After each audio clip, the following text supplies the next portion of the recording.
Fordow Fordow అనేది ఇరాన్లో ఉన్న టెహరాన్కి దక్షిణంగా 50 కిలోమీటర్ల దూరంలో ఉన్న ఒక పెద్ద అణు రియాక్టర్. అక్కడే ఇరాన్ తన U-235 యురేనియం 235ని 87.9% వరకు ప్యూరిఫై చేయగలదు. అంటే ఆటం బాంబు తయారు చేయడానికి ఇరాన్కి కావాల్సిన ఫిసైల్ మెటీరియల్, మందుగుండు సామాన్ లాంటిది తయారు చేసేది ఫోర్డో అణుక్షేత్రంలో.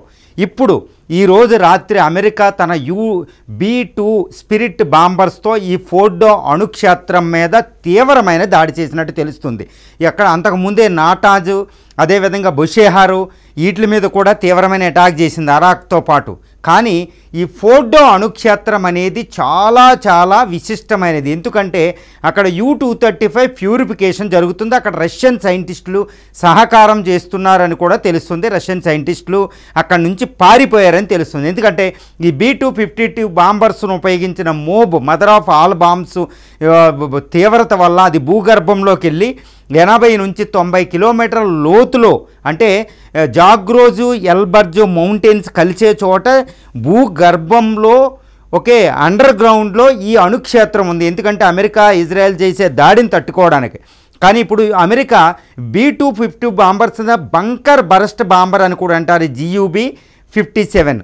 ఈ బాంబరు ఉపయోగించిన ఈ అణుబాంబు లాంటి ఈ మోబ్ బాంబు తీవ్రతకి ఈ ఫోర్డో అణుక్షేత్రం అనేది తీవ్రంగా దెబ్బతిందని తెలుస్తుంది.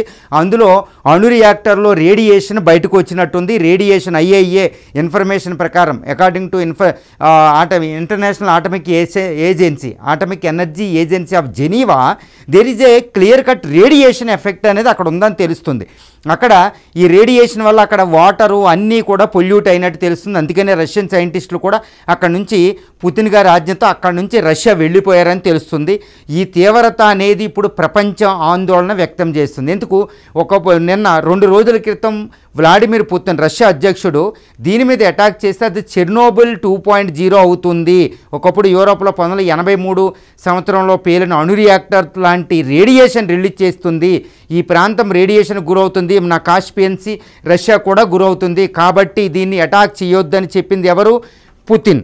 కానీ అమెరికా అధ్యక్షుడు దేన్ని లెక్క చేయకుండా అటాక్ చేయడం జరిగింది. దీంతో అమెరికాతో పాటు అక్కడ రష్యాతో పాటు పక్కన ఉన్న దేశాలు పాకిస్తాను, అజర్బైజాను, అర్మేనియా, అదేవిధంగా ఇండియా వరకు వచ్చే అవకాశం లేదు. ఎందుకంటే హిమాలయాలు మనల్ని కాపాడుతున్నాయి కాబట్టి ఇండియాకి రేడియేషన్ రావు. కానీ ఆ పర్వతాల కింద ఉన్న ఈ ముస్లిం దేశాలకి రేడియేషన్ వెళ్తున్నట్టు తెలుస్తుంది.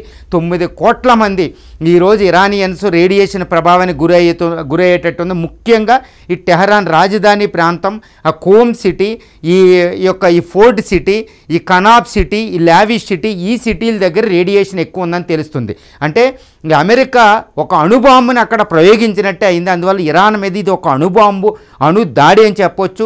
దీంతో ఇప్పుడు ఫోర్డో తర్వాత ఇరాన్ అణు కార్యక్రమం మొదలు పెట్టగలదా అంటే మొదలు పెట్టే అవకాశాలు ఉన్నాయని కూడా ఇక్కడ మనం చెప్పొచ్చు. ఎందుకంటే అది పూర్తిగా ఫోర్డో అణుక్షేత్రం దాడికి గురి అవ్వలేదు. ఎందుకంటే ఇంకా అది స్టిల్ ఇంటాక్ట్ అనమాట. అది ఈరోజు ఇరాన్ ప్రకటించిన దాన్ని బట్టి కూడా అక్కడ పూర్తిగా కొంచెం దెబ్బతింది, ఇంకా దెబ్బతినలేదు. కానీ రేడియేషన్ ఉందన్నట్టే అది చెప్పింది. రేడియేషన్ తక్కువ చూపించినట్టు తెలుస్తుంది.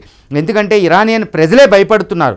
ఆ ప్రభుత్వం మీద కూడా తిరగబడే అవకాశం ఉంది, ఖమేనీ మీద. అందుకనే రేడియేషన్ అంత ప్రభావం లేదని ఇరాన్ కూడా లోకీ మెయింటైన్ చేస్తుంది. కానీ IAEA మాత్రం ఇక్కడ రేడియేషన్ ఉందని చెప్తుంది. ఏమైనప్పటికీ ఈ B-2 బాంబర్స్ దాడిలో అమెరికా ఫోర్డో అణుక్షేత్రాన్ని దాడి చేసి తీవ్రంగా నష్టపరిచిందని తెలుస్తుంది.